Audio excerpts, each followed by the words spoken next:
Hello students.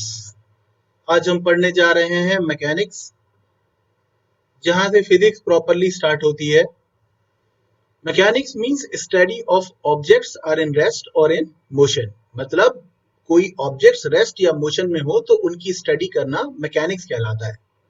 Mechanics के तीन branch हैं: स्टैटिक्स, काइनेमेटिक्स और dynamics. Statics is the branch of physics in which we study about the objects in rest. यहाँ पर हमें time का मेजरमेंट करना जरूरी नहीं है, क्योंकि हम रेस्ट में ऑब्जेक्ट्स हैं उनके बारे में पढ़ रहे हैं।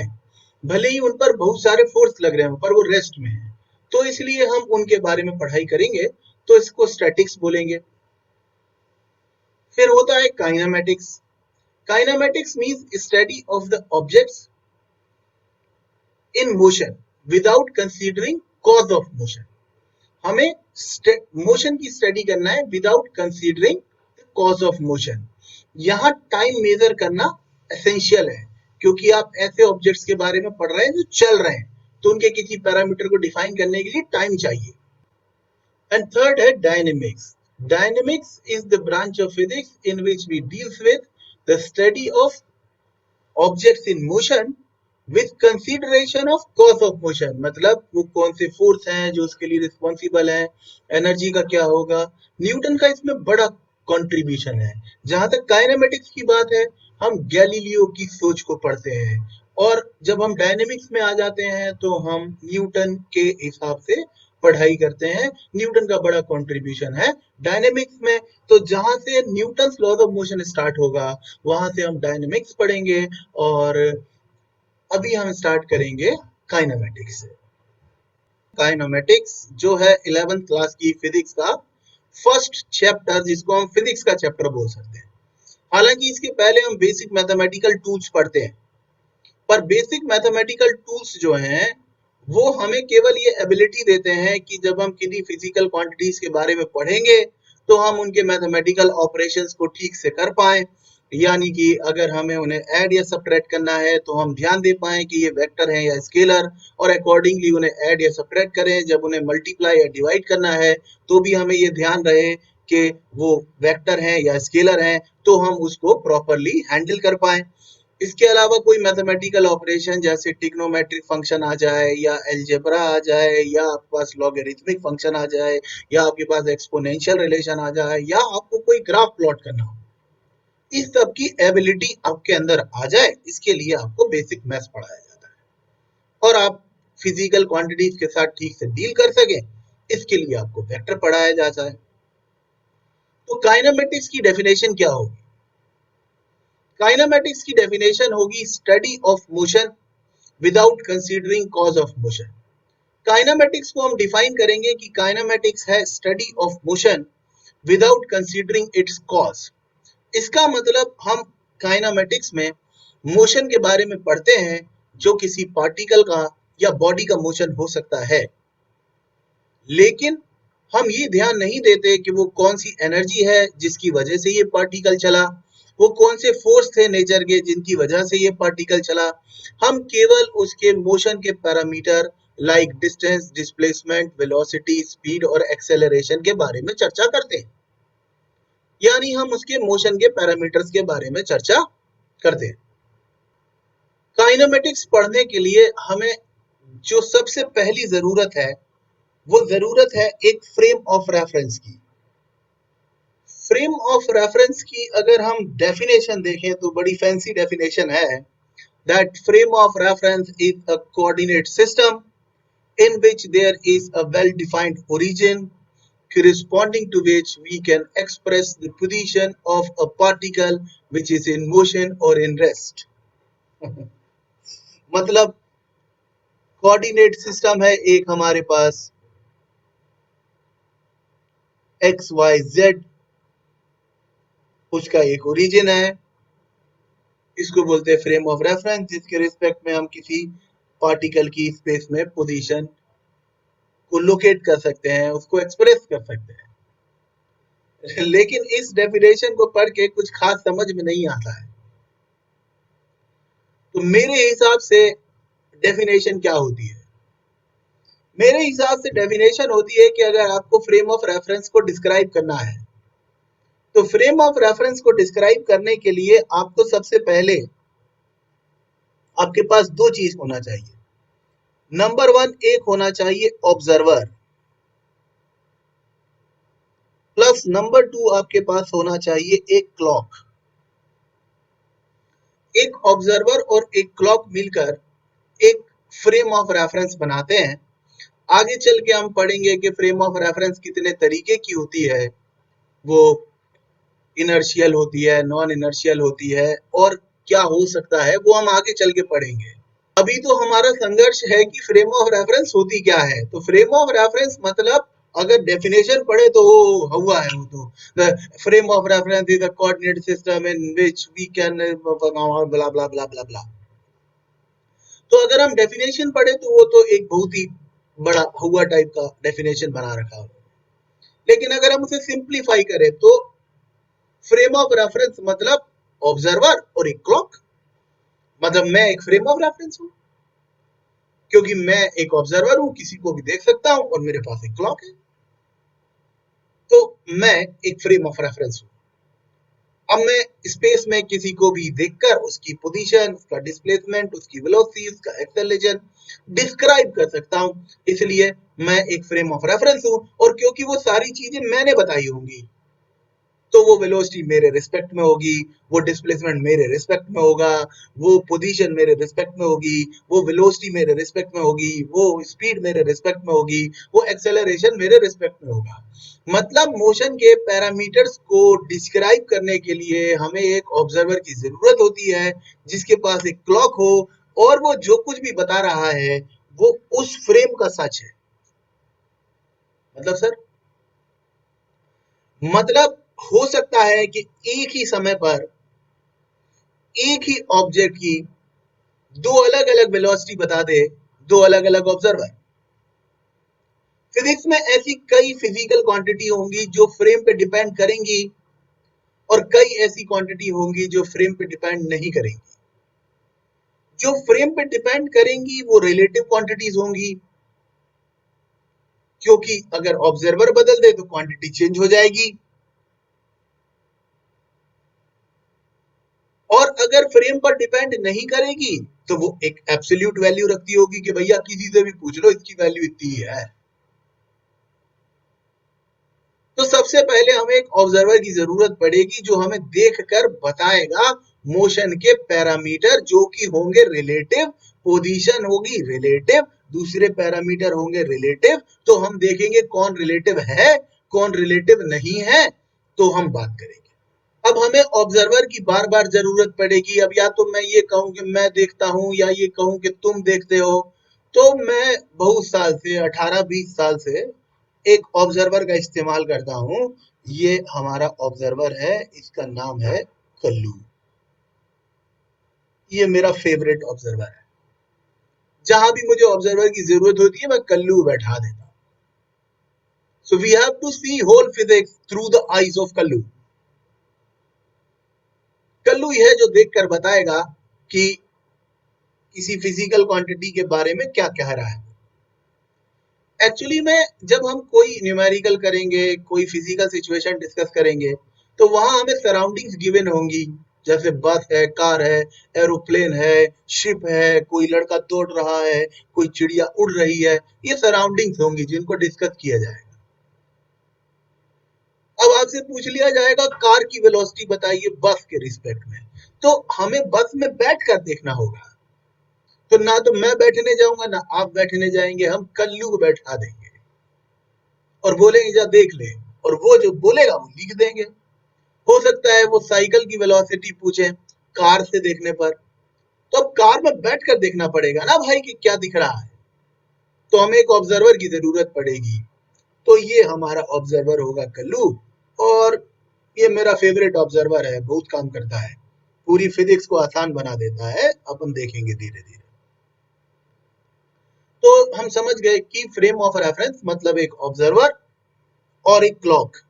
अगर हमें ये दो चीजें मिल जाएं तो हम मोशन को स्टडी कर सकते हैं। तो समझिए कि ये हमारा एक्स वाई एंड जी एक कोऑर्डिनेट सिस्टम है, और जो भी हमारा ऑब्जर्वर है, मेरा तो कल्लू ही है, आप अपना मनपसंद चुन ले। तो यहां पर उसकी आंख है ओरिजिन पर, कल्लू को देखना पसंद है, और यहां पर समझो कि उसको कोई ऑब्जेक्ट ऑफ इंटरेस्ट दिखाई देता है पोजीशन ए पर। तो ये कल्लू ने इसको देखा।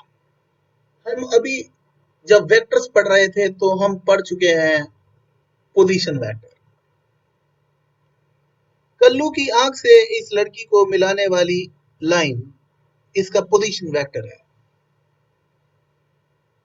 जो डिस्क्राइब कर रहा है स्पेस में उस लड़की की पोजीशन, जो एक सड़क पे हो सकती है, किसी बिल्डिंग पर हो सकती है, हो सकता है कार में जा रही हो।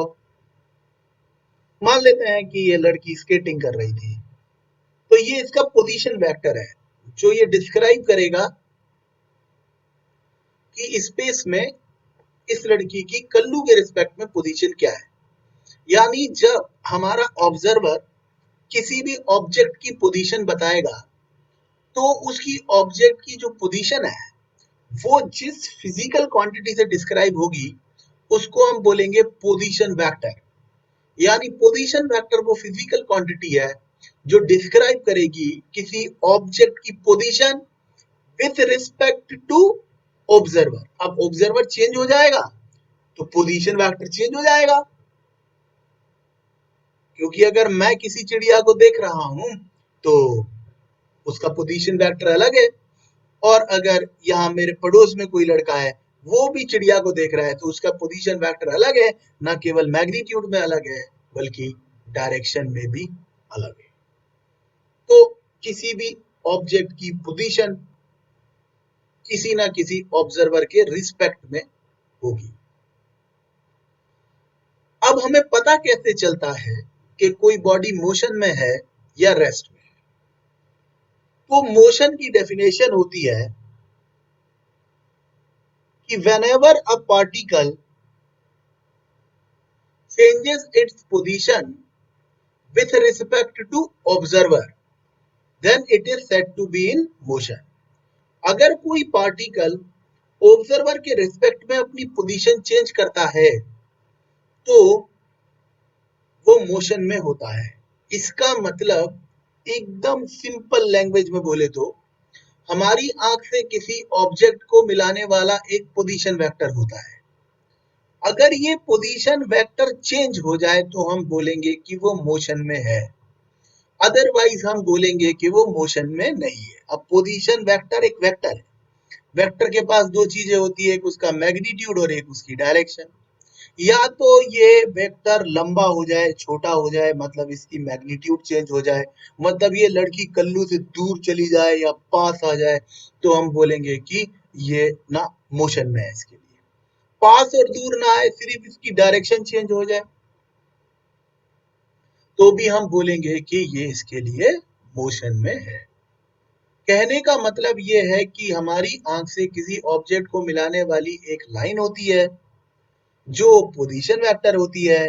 अगर वो लाइन छोटी हो जाए, बड़ी हो जाए या घूम जाए तो हम बोलते हैं कि वो पार्टिकल हमारे लिए, वो ऑब्जेक्ट हमारे लिए मोशन। तो मोशन की डेफिनेशन हो गई, whenever an object changes its position with respect to observer then it is said to be in motion। और रेस्ट की डेफिनेशन भी यही हो गई कि otherwise it is said to be in rest। अगर वो मोशन में नहीं है तो रेस्ट में है, इसका मतलब अगर पोजीशन वेक्टर चेंज नहीं हो रहा तो वो रेस्ट में है।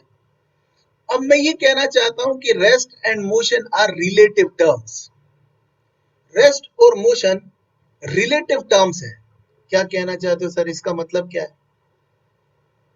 देखो, रेस्ट और मोशन रिलेटिव टर्म्स है, इसका मतलब ये है कि मान लो कि आप एक ट्रेन में जा रहे हैं,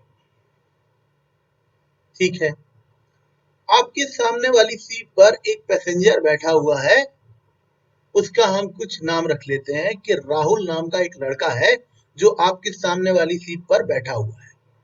अब अगर आप इस सीट पर बैठे हो और राहुल सामने वाली सीट पर बैठा है और दोनों अपनी जगह बैठे रहते हैं, तो इससे कुछ मतलब नहीं है कि ट्रेन चल रही है या नहीं चल रही है। आप दोनों के बीच की ना तो दूरी चेंज होने वाली है, ना आपके बीच का डिस्टेंस बदलेगा, ना आप देखेंगे तो राहुल की डायरेक्शन बदलेगी। मतलब आपके लिए तो राहुल रेस्ट में ही रहेगा, चाहे ट्रेन चल रही हो या नहीं चल रही हो। इसी समय एक दूसरा ऑब्जर्वर लेते हैं जो कि प्लेटफॉर्म पर है। प्लेटफॉर्म पर जो ऑब्जर्वर है वो आपको देखेगा तो भी बोलेगा कि अगर ट्रेन चल रही है और वो आपको देखे तो बोलेगा कि आप मोशन में है। राहुल को देखेगा तो भी बोलेगा मोशन में है। मतलब मान लीजिए कि आपकी ट्रेन चल रही है,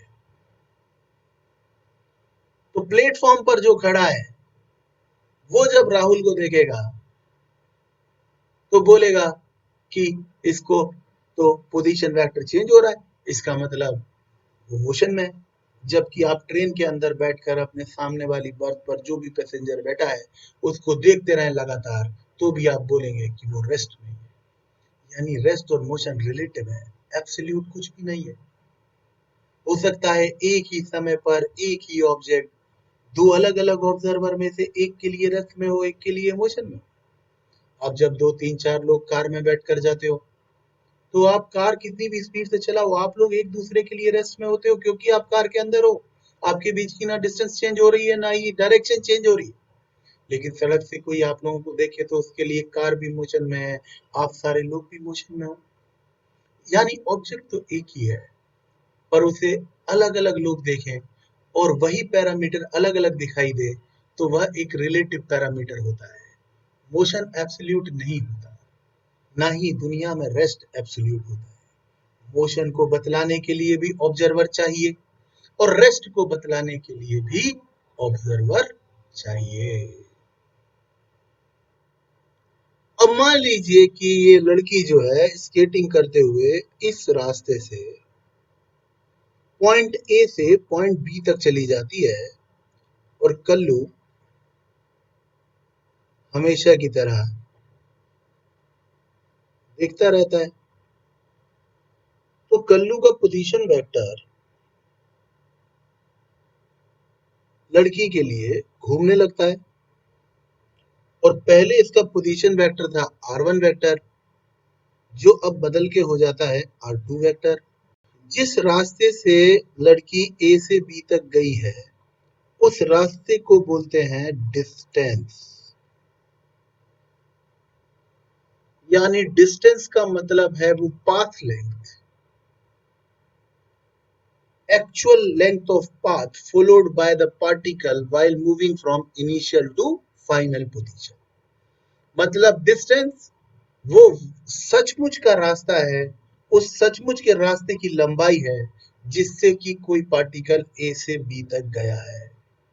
Distance is the actual length of path followed by the body while going from initial to final position। वो सब वो एक्चुअल रास्ता है जिससे आप ए से बी तक गए हैं। जैसे यहाँ ये एक कर्व पाथ है जिससे कि ये लड़की ए से बी तक गई। लेकिन अगर मैं इस ए से बी को मिला दूं एक एरो से, तो ये जो वेक्टर है ये डिस्क्राइब करेगा डिस्प्लेसमेंट वेक्टर को। इसलिए डिस्प्लेसमेंट हुआ a vector drawn from initial to final position represents displacement. Displacement मतलब straight line distance between initial and final position और डिस्प्लेसमेंट वेक्टर है, जबकि डिस्टेंस स्केलर है। अगर हम समझे तो triangle law of vector addition से r1 vector plus s vector बराबर r2 वेक्टर, सो s वेक्टर बराबर हो गया r2 vector minus r1 vector. यानी s vector delta r vector के बराबर है। मतलब डिस्प्लेसमेंट वेक्टर को लिख सकते हैं चेंज इन पोजीशन वेक्टर। अब देखिए कि जो डिस्प्लेसमेंट है वो फ्रेम ऑफ रेफरेंस पर डिपेंड नहीं करेगा। जबकि जो पोजीशन वेक्टर है वो फ्रेम ऑफ रेफरेंस पे डिपेंड करेगी। मैं आपको साबित करके दिखाता हूं।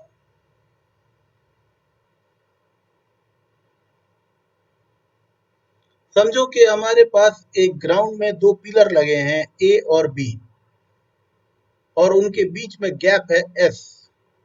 मतलब अगर कोई ए से बी तक चलकर जाए तो उसका डिस्प्लेसमेंट होगा एस। तो समझो कि ये एक लड़की है जो ए से बी तक चलकर जा रही है। अब इस लड़की को अगर ऑब्जेक्ट माने तो इसमें दो ऑब्जर्वर्स का इंटरेस्ट है। एक तो ये है लड़का ए, हरा वाला।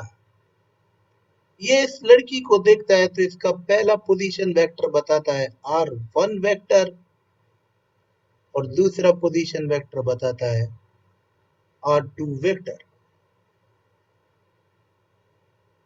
और ए से बी तक डिस्प्लेसमेंट वेक्टर एस वेक्टर है ही, इसलिए अगर हम वेक्टर लॉस से जाएंगे तो एस वेक्टर बराबर आ जाएगा R2 vector minus R1 vector. ठीक इसी समय ये नीला वाला लड़का, लड़का बी, भी इस लड़की को देख रहा था, और इसके लिए पोजीशन वेक्टर पहला वाला लड़की का था R1 डैश वेक्टर, और फाइनल वाला था R2 डैश वेक्टर। फिर से ट्राइंगल लॉ लगाएं तो R2 dash vector minus R1 dash vector बराबर आ गया S वेक्टर। हे भगवान, इससे साबित होता है कि अगर इस मैदान में 100 लड़के भी होते, यानी 100 इंडिपेंडेंट फ्रेम ऑफ रेफरेंस होती, उन सभी के लिए ऑब्जेक्ट एक ही होता, ये लड़की। लड़की की इनिशियल पोजीशन के करस्पॉन्डिंग सबके अलग अलग इनिशियल पोजीशन वेक्टर होते, क्योंकि ए के लिए इनिशियल पोजीशन वेक्टर है R1 वेक्टर, बी के लिए इनिशियल पोजीशन वेक्टर है R1 डैश वेक्टर। अगर मैं इस लाइन पे और लड़के खड़े कर लूं C D E F G H, तो सभी के लिए डायरेक्शन अलग होगी, डिस्टेंस अलग होगी, तो लड़की का इनिशियल पोजीशन वेक्टर सबके लिए अलग होगा, फाइनल भी अलग होगा। यानी position vector frame of reference पे डिपेंड करता है, लेकिन जब फाइनल पोजीशन वेक्टर में से इनिशियल पोजीशन वेक्टर वो लोग सब्ट्रैक्ट करेंगे तो सबको एक ही डिस्प्लेसमेंट मिलने वाला है, ये एस वेक्टर। इसलिए डिस्प्लेसमेंट फ्रेम ऑफ रेफरेंस पर डिपेंड नहीं करता। बस आपने अगर ये बता दिया कि ये डिस्प्लेसमेंट ग्राउंड से देखा गया, तो अब ये बताने की जरूरत नहीं है कि ग्राउंड पे ए ने देखा या बी ने देखा या सी ने देखा या डी ने देखा। ग्राउंड पे जितने भी लोग खड़े होंगे सबको एक जैसा डिस्प्लेसमेंट दिखा होगा। अगर आपने बोल दिया कि ये डिस्प्लेसमेंट है विद रिस्पेक्ट टू कार, तो ये बताने की जरूरत नहीं है कि कार के ड्राइवर ने देखा, कि फ्रंट सीट के पैसेंजर ने देखा, या सेकंड सीट के पैसेंजर ने देखा। आपको ये डिस्क्राइब करने की जरूरत नहीं है, क्योंकि कार एक फ्रेम है, जितने भी लोग उस फ्रेम में होंगे सबको एक जैसा ही दिखेगा। तो डिस्प्लेसमेंट फ्रेम ऑफ रेफरेंस पे डिपेंड नहीं करता, लेकिन position vector frame of reference पर डिपेंड करता है। अब हम कंपेयर कर लेते हैं डिस्प्लेसमेंट को और डिस्टेंस को। तो पहला पॉइंट है, डिस्प्लेसमेंट होता है vector drawn from initial to final position, जबकि डिस्टेंस होता है actual path length between initial and final position. मतलब डिस्प्लेसमेंट एक वेक्टर है और डिस्टेंस एक स्केलर है। डिस्प्लेसमेंट का एक यूनिक वैल्यू होता है बिटवीन टू गिवन पॉइंट्स। मतलब आपको स्पेस में अगर दो पॉइंट दे दिए गए, तो जब आप उनको इनिशियल से फाइनल तक एक वेक्टर ड्रॉ करेंगे तो एक यूनिक वेक्टर आएगा। मतलब दो पॉइंट्स अगर फिक्स्ड हैं स्पेस में, तो उनके बीच का डिस्प्लेसमेंट भी फिक्स है। जबकि अगर हम डिस्टेंस को देखें, then there are infinite values of distance are possible between initial and final position। जैसे अगर हम एक फुटबॉल का मैच देखें, तो फुटबॉल के मैच में हर बार एक गोल पोस्ट से दूसरे गोल पोस्ट तक ही बॉल ले जाना है। अगर हम इस गेम को वेक्टर्स में देखते तो ये दुनिया का सबसे बोरिंग गेम होता, क्योंकि एक गोल पोस्ट से दूसरे गोल पोस्ट तक एक एरो ड्रॉ कर दो, बस वही बॉल का डिस्प्लेसमेंट है। लेकिन हम बार बार फुटबॉल का हर नया मैच देखते हैं, क्योंकि हर बार प्लेयर्स एक गोल पोस्ट से दूसरे गोल पोस्ट तक बॉल को ले जाने में, बॉल ने जो रास्ता ट्रेवल किया है, एक एक प्लेयर से दूसरे प्लेयर तक, दूसरे प्लेयर से तीसरे प्लेयर तक, बार बार बार बार वो इनफाइनाइट तरीके से वो एक गोल पोस्ट से दूसरे गोल पोस्ट तक बॉल को ले जा रहे हैं। ऐसे ही आप ए से बी तक जाने के इनफाइनाइट रास्ते ढूंढ सकते हैं, और वो सभी डिस्टेंस को रिप्रेजेंट करें। डिस्प्लेसमेंट पॉजिटिव, नेगेटिव और जीरो तीनों वैल्यूज रख सकता है, जबकि डिस्टेंस किसी मूविंग बॉडी के लिए ऑलवेज पॉजिटिव होती है। अब अगर कोई रुका ही हुआ है तो उसने कोई डिस्टेंस कवर की ही नहीं है। देखिए, डिस्प्लेसमेंट पॉजिटिव, नेगेटिव और जीरो है, इसका क्या मतलब है? जहां से हम मोशन को स्टार्ट करते हैं, मान लीजिए हमने उसके एक और प्लस डायरेक्शन ले लिया और दूसरी ओर माइनस डायरेक्शन ले लिया, यानी एक तरफ प्लस आई कैप ले लिया, दूसरी तरफ माइनस आई कैप ले लिया, क्योंकि डिस्प्लेसमेंट वेक्टर है। तो अब अगर आप पॉजिटिव डायरेक्शन में जा रहे हैं तो आपका डिस्प्लेसमेंट आएगा जैसे 10 आई कैप, 20 आई कैप, 30 आई कैप। और अगर आप नेगेटिव डायरेक्शन में चले गए हैं तो आंसर आ जाएगा -10 आई कैप, -20 आई कैप, -30 आई कैप। यहाँ पे माइनस प्लस डायरेक्शन का फैसला कर रहा है, मैग्नीट्यूड का नहीं। डिस्प्लेसमेंट का मैग्नीट्यूड हमेशा पॉजिटिव होगा, लेकिन अगर वह नेगेटिव है मतलब हम उस डायरेक्शन में गए हैं जिसको हमने नेगेटिव कंसीडर किया है। अगर वह पॉजिटिव है मतलब हम उस डायरेक्शन में गए हैं जिसको हमने पॉजिटिव कंसीडर किया है। जीरो है मतलब हम घूम फिर के लौट के वहीं आ गए हैं जहां से हम चले थे। लेकिन हम घूम फिर कर आ जाएं तो डिस्टेंस जीरो नहीं हो सकती। हमारी गाड़ी में जो माइलोमीटर होता है, जो हमें ये बताता है, जिसमें रीडिंग आती रहती है, जो ये बताता है कि हम कितना चले। अगर कोई बच्चा अपने घर से बाइक लेकर निकलता है और शाम को बाइक लाकर दोबारा अपने घर पे रख देता है, तो उस बाइक में रीडिंग जीरो नहीं होगी। जबकि at the end of the day अगर सुबह वहीं से बाइक उठाई थी और शाम को वहीं रख दी तो उस बाइक का डिस्प्लेसमेंट जीरो है, लेकिन उसके माइलोमीटर में जो रीडिंग है उसको देखकर ये पता लगाया जा सकता है कि बाइक को कितना चलाया गया। जैसे अगर उसमें 100 किलोमीटर का डिफरेंस आ गया सुबह और शाम की रीडिंग में, तो इसका मतलब दिन भर में उस बाइक को 100 किलोमीटर चलाया गया। लेकिन क्योंकि डिस्टेंस एक स्केलर क्वांटिटी है, इसलिए आप नहीं बता सकते कि किधर चलाया गया, किस रास्ते पर चलाया गया।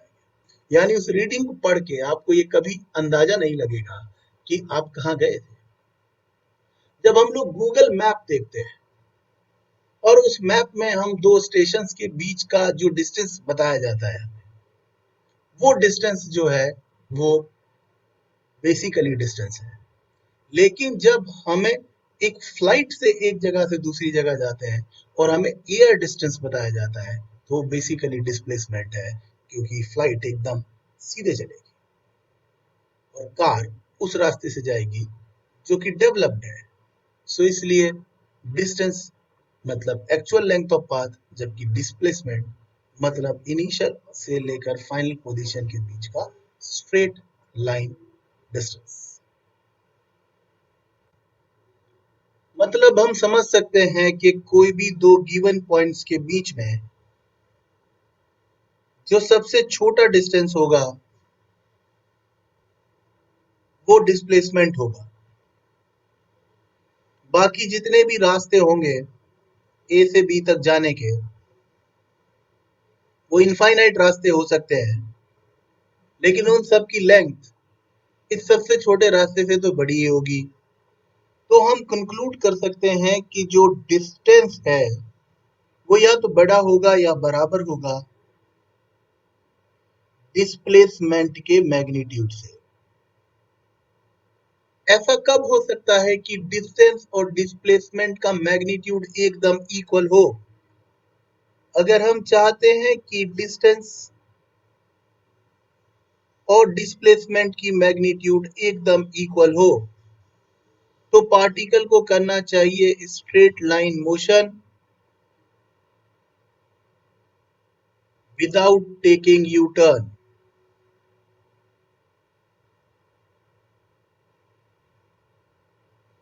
मतलब उसको एक ही स्ट्रेट लाइन में एक ही डायरेक्शन में चलते जाना चाहिए, उस लाइन पर लौट भी नहीं सकता, क्योंकि स्ट्रेट लाइन मोशन ही मानेंगे अगर हम उस पर वापस भी लौट आए तो।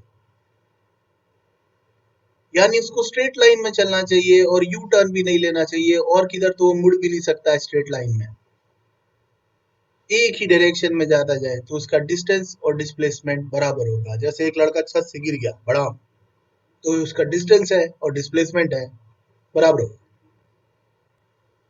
मोशन को समझने के लिए हमने इसको 3 पार्ट में डिवाइड कर रखा है, 1 dimensional motion, 2 dimensional motion and 3 dimensional motion. 1 dimensional motion means straight line motion और रेक्टिलिनियर मोशन इसको हम बोलते हैं।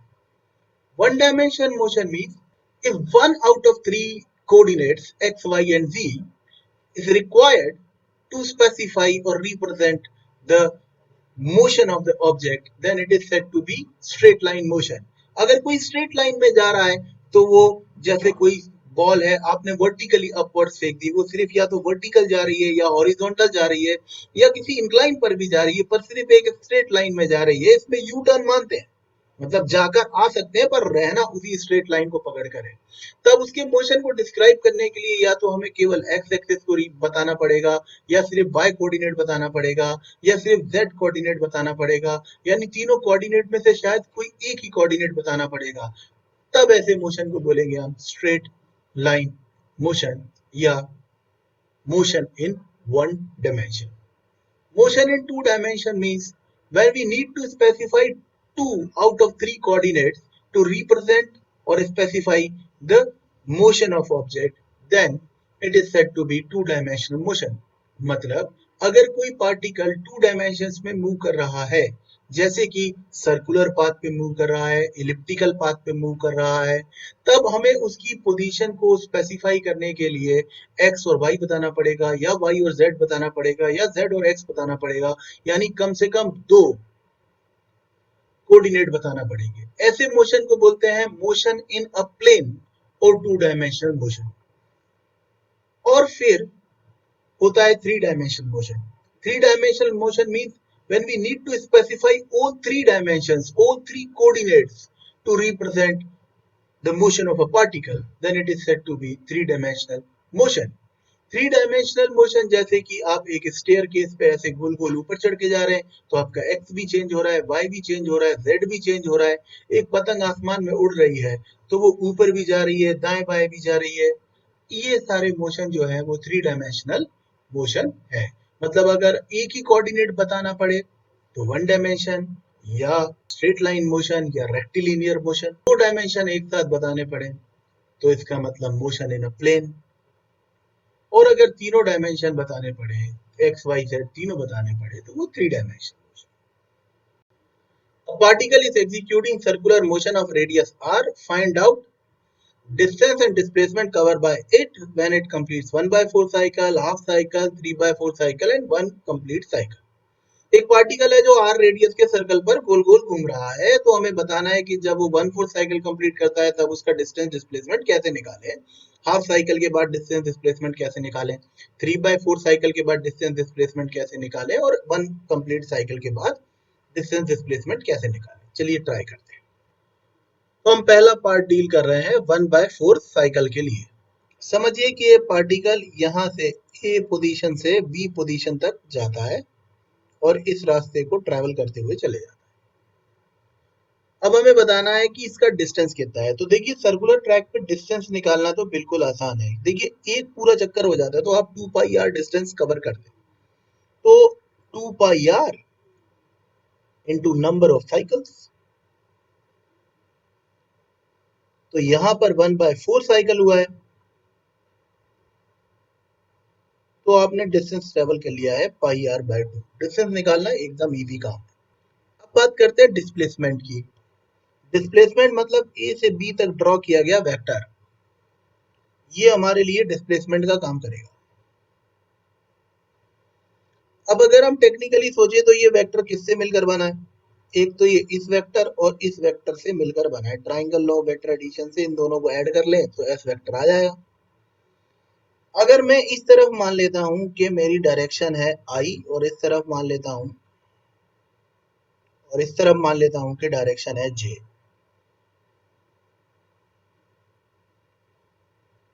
तो फिर ये हो जाएगा वेक्टर आर आई कैप और ये वेक्टर हो जाएगा आर जे कैप। इसलिए जब मैं डिस्प्लेसमेंट की कैलकुलेशन करूंगा तो डिस्प्लेसमेंट वेक्टर हो जाएगा R I cap plus are J cap. ये तो इसकी वेक्टर फॉर्म आ गई। अगर मुझे इसका मैग्नीट्यूड चाहिए तो वो हो जाएगा अंडर रूट आर का स्क्वायर प्लस आर का स्क्वायर मतलब रूट टू आर। साथ ही साथ अगर मुझे दिखाना है कि ये वेक्टर कहां पर है तो मैं दिखा भी सकता हूं। ये आई और जे के बीच में कहीं पर है, यहां पर है। और क्योंकि इसके दोनों कंपोनेंट आर और आर है, रिजल्टेंट को लंबा कंपोनेंट पसंद है, तो ये बीचों बीच में होगा क्योंकि ये भी आर है ये भी आर है, तो इधर से 45 डिग्री पर हो। सेकंड है जब आर रेडियस के सर्कल पर वो पार्टिकल हाफ सर्कल कंप्लीट करता है। हाफ सर्कल कंप्लीट करता है मतलब ए से चलेगा बी तक आ जाएगा। डिस्टेंस निकालना बिल्कुल आसान, 2 pi r into number of cycle मतलब पाई आर। डिस्प्लेसमेंट डिस्प्लेसमेंट मतलब a vector drawn from initial to final position, ये वेक्टर निकालना। तो ये वेक्टर निकालने के लिए अगर इस तरफ मेरा डायरेक्शन होता है आई, आर आई तो ये हो गया और आर आई ये हो गया, दोनों को ऐड कर लिया।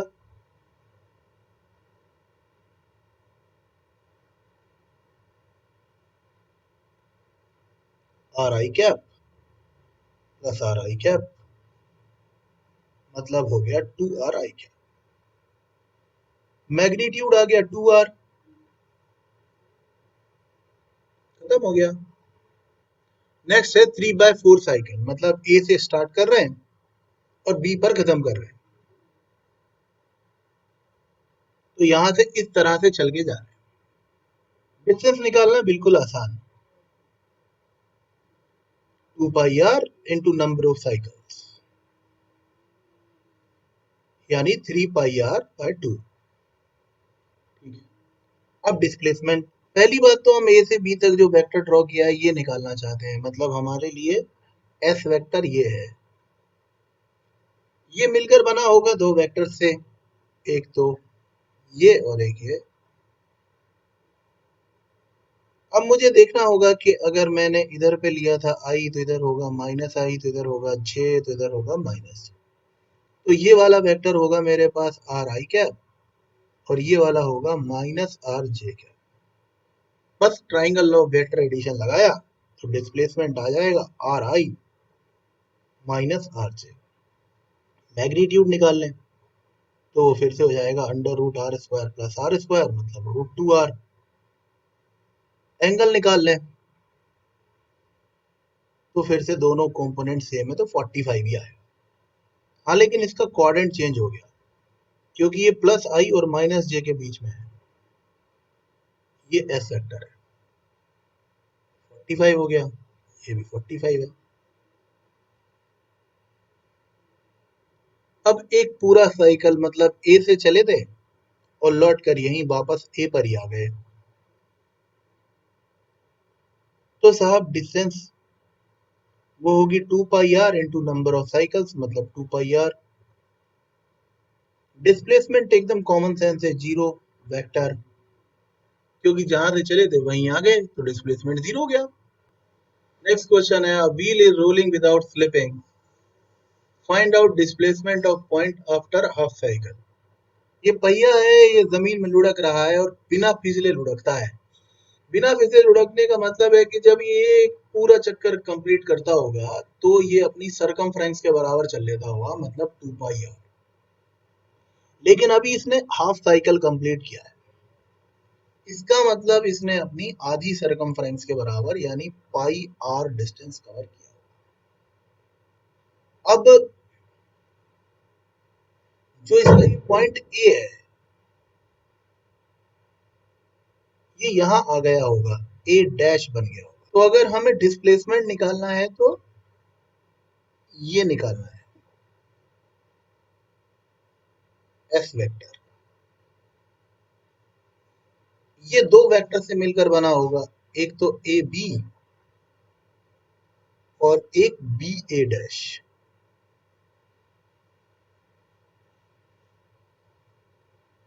हम ए बी वेक्टर को लिख सकते हैं, अगर हम इस तरफ मान लें आई, इस तरफ मान लें जे, तो इसको लिख सकते हैं हम पाई आर आई कैप, और बी ए डैश वेक्टर को लिख सकते हैं हम, क्योंकि ये हाइट होगी 2r,